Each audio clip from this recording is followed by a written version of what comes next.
సభ్యుల ఆవేదన అర్థమైంది. దీన్ని తరువుగా ఎంక్వైరీ చేయడం కోసం సిబిసిఐడికి ఇచ్చి అదే మరి ఈడీకి కూడా రెఫర్ చేయడం ఒక మార్గం, రెండో మార్గం వచ్చి సిబిఐకి ఇచ్చి ఈడీకి రెఫర్ చేయడం రెండో మార్గం. ఓకే,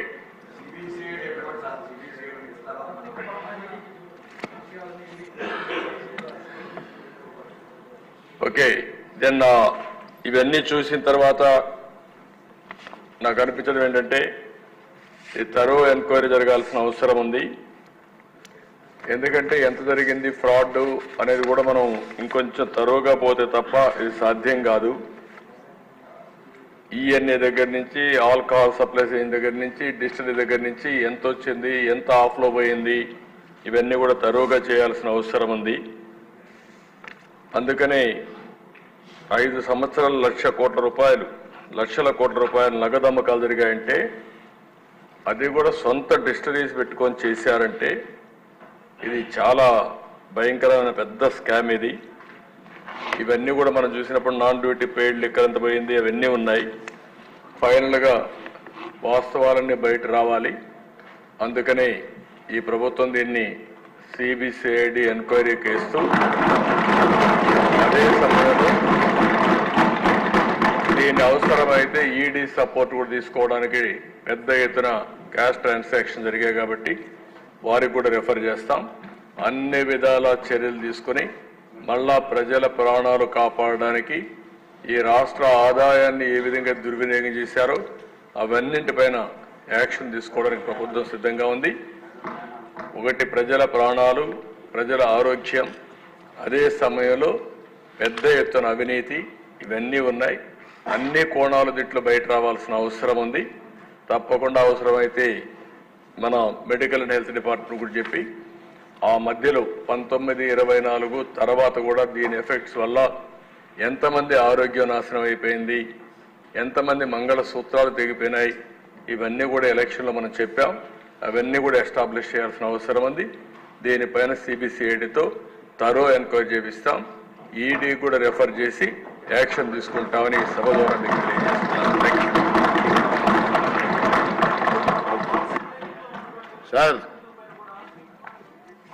సార్ ఈరోజు మంచి పరిణామం జరిగింది సార్. ఉదయం మనం 2 బిల్లులు పాస్ చేసాం. ఇక్కడ 2 బిల్లుల్లో భూమి హక్కుల చట్టం గురించి ఒకటి, రెవెన్యూ చట్టం గురించి, అలాగే వైఎస్ఆర్ ఆరోగ్య విశ్వవిద్యాలయం చేసాం. చేసిన వెంటనే కౌన్సిల్కి పంపించాం సార్. మంచి పరిణామం. ఎందుకన్నా కౌన్సిల్లో ఈ రోజే పాస్ అయిపోయింది సార్ 2 బిల్లు కూడా. ఫస్ట్ టైం, నాకు తెలిసి ఫస్ట్ టైం సేమ్ డే అవడం ఫస్ట్ టైం సార్. మరి ఈ పరిణామానికి కారణం 2 సభలని కోఆర్డినేట్ చేసి ఈ బిల్లు పాస్ అవ్వడానికి కృషి చేసిన కేశవ్ గారికి అభినందనలు కూడా తెలియజేస్తున్నాను సార్. సార్ తిరిగి ఏపీలో లిక్కర్ స్కామ్పై సీఎం చంద్రబాబు సంచలన వ్యాఖ్యలు చేశారు. అసెంబ్లీలో ఎక్సైజ్ శాఖపై శ్వేతపత్రం విడుదల చేసిన ఆయన వైసీపీ నేతలు 3,113 కోట్లు అక్రమంగా వసూలు చేశారని ఆరోపించారు. లిక్కర్ ఒక్క కేసుకు 200 రూపాయల చొప్పున, బీర్ కేసుకు 50 రూపాయల చొప్పున వసూలు చేశారని, పెద్ద బ్రాండ్లను వెళ్లగొట్టి లోకల్ బ్రాండ్లతో లాలూచీ పడ్డారని చంద్రబాబు విమర్శించారు.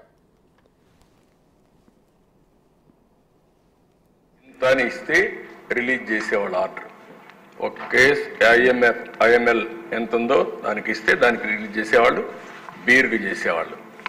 ఇది ఊరికే ఎస్టిమేషన్ రేపు రావాలి. ఇవన్నీ కూడా ఎక్కడ పోయింది కూడా ఎతకాలి, కూడా మనందరం ఇన్వెస్టిగేషన్ చేయాలి. ఇది చూస్తే ఇల్లీగల్ కలెక్షన్ రఫ్గా 2,000 రూపాయలు average for case of liquor.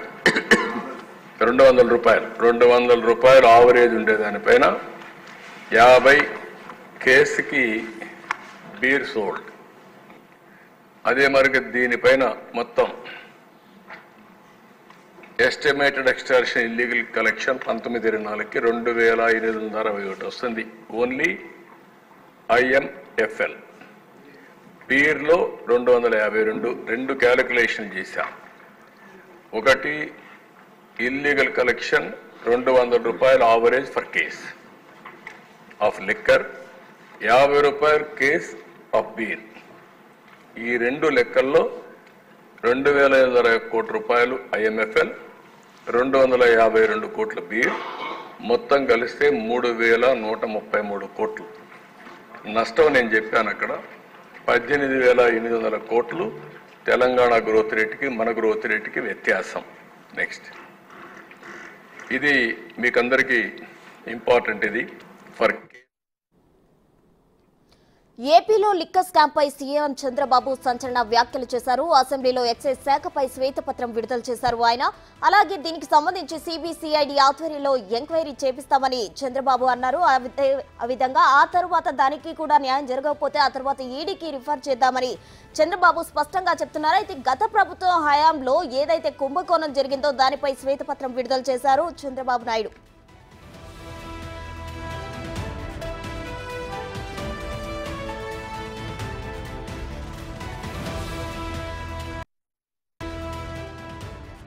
AP CM Chandrababu సంచలన నిర్ణయం తీసుకున్నారు. మద్యం కుంభకోణం జరిగిందన్న చంద్రబాబు మరింత లోతుగా విచారణ చేయాల్సిన అవసరం ఉందన్నారు. అందుకే సిబిసిఐడి చే విచారణ చేయిస్తామన్నారు. ఆ తరువాత ఈడీకి రిఫర్ చేద్దామని సభలో చంద్రబాబు ప్రకటించారు.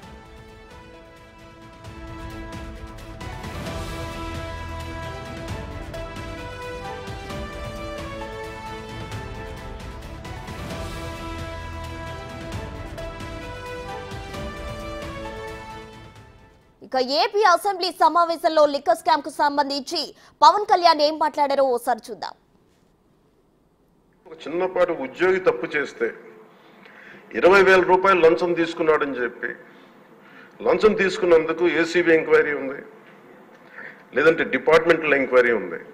అలాంటిది రాష్ట్ర వ్యవహారాలు నడిపే ముఖ్యమంత్రి కానీ వారి సంబంధిత సభ్యులు కానీ స్టేట్ ఎక్స్చెకర్కి 18,860 కోట్ల రూపాయలు పైచులకు ప్రప్రథమంగా ఇక్కడే మనకి తేలుతూ ఉంటే వీళ్ళు శిక్ష పడకుండా ఎలా తప్పించుకుంటారు?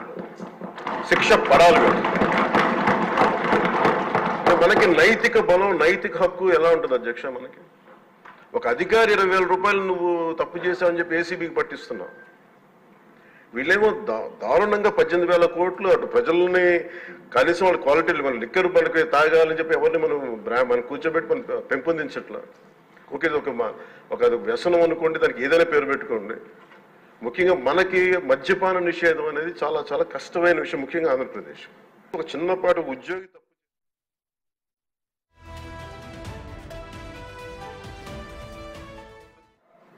ఈఎన్ఏ దగ్గర నుంచి, ఆల్కహాల్ సప్లైస్ అయిన దగ్గర నుంచి, డిస్టిలరీ దగ్గర నుంచి ఎంత వచ్చింది, ఎంత ఆఫ్లో పోయింది, ఇవన్నీ కూడా తరువుగా చేయాల్సిన అవసరం ఉంది.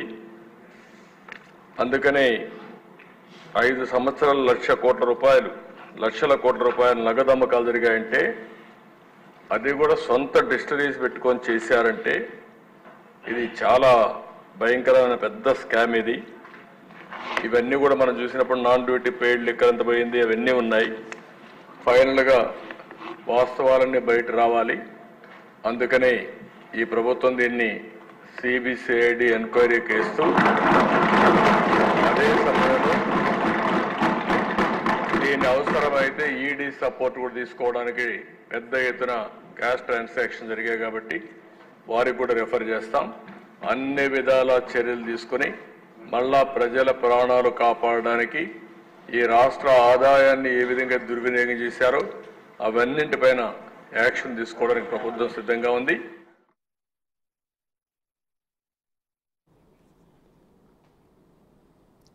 ఏపీలో లిక్కర్ స్కామ్ కు సంబంధించి సీఎం చంద్రబాబు సంచలన నిర్ణయం తీసుకున్నారు. దీనికి సంబంధించి పూర్తి వివరాలు మా ప్రతినిధి శివ లైవ్ లో అందించేందుకు సిద్ధంగా ఉన్నారు. శివ, చెప్పండి, మద్యం కుంభకోణానికి సంబంధించి చంద్రబాబు అయితే సిబిసిఐడికి విచారణ చేపట్టవలసిందిగా అప్పగిస్తామంటున్నారు. దీనికి సంబంధించిన ఓవరాల్ డీటెయిల్స్ ఏంటి?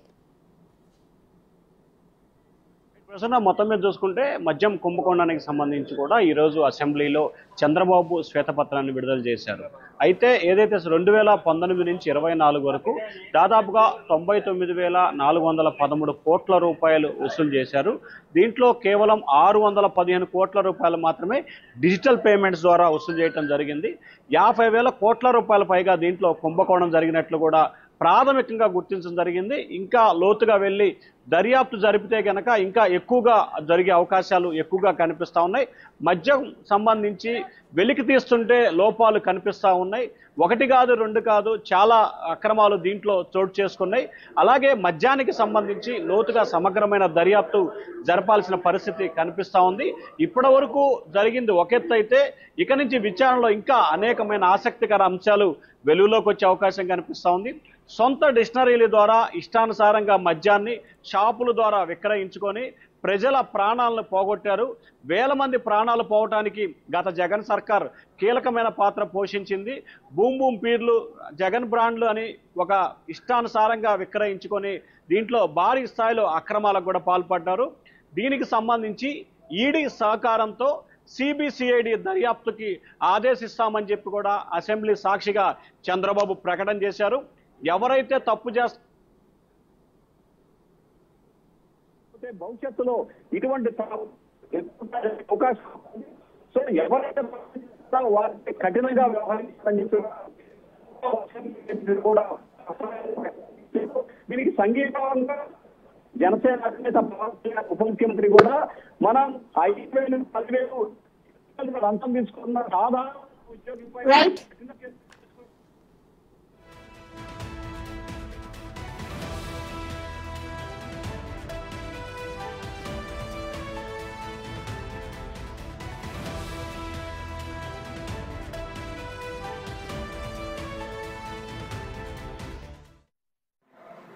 ఈఎన్ఏ దగ్గర నుంచి, ఆల్కహాల్ సప్లైస్ అయిన దగ్గర నుంచి, డిస్టిలరీ దగ్గర నుంచి ఎంత వచ్చింది, ఎంత ఆఫ్లో పోయింది, ఇవన్నీ కూడా తరువుగా చేయాల్సిన అవసరం ఉంది.